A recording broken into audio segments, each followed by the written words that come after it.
నమస్తే, welcome to YoYo TV. Telangana రాజకీయాలు వర్షాకాలంలో హీట్ను పెంచుతున్నాయి. ఈ నేపథ్యంలో ఇప్పటికే కొన్ని రోజులుగా కేబినెట్ విస్తరణ ఉండనున్నట్లు జోరుగా ప్రచారం జరుగుతోంది. అదేవిధంగా తెలంగాణకు కొత్త పీసీసీ ప్రెసిడెంట్ ఎన్నిక కూడా జరగనుంది.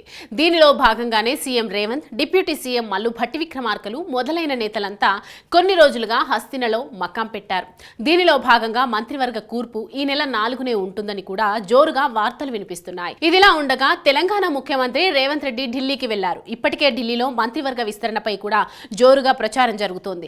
ఇప్పటికే మంత్రులను సైతం అధిష్టానం ఫైనల్ చేసినట్లు టాక్ వినిపిస్తోంది. ఈ నేపథ్యంలో సీఎం రేవంత్ రెడ్డి, కాంగ్రెస్ జాతీయ అధ్యక్షుడు మల్లికార్జున ఖర్గే, లోక్సభలో విపక్ష నేత రాహుల్ గాంధీ, కాంగ్రెస్ పార్టీ ప్రధాన కార్యదర్శి వేణుగోపాల్తో సమావేశం కానున్నట్లు సమాచారం.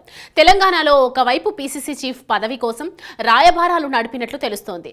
రెడ్డి సామాజిక వర్గానికి చెందిన వ్యక్తికి సీఎం పదవి ఇవ్వడంతో బీసీ నేతకు పీసీసీ చీఫ్ పదవి వరించే అవకాశం ఉందని ప్రచారం జరుగుతోంది.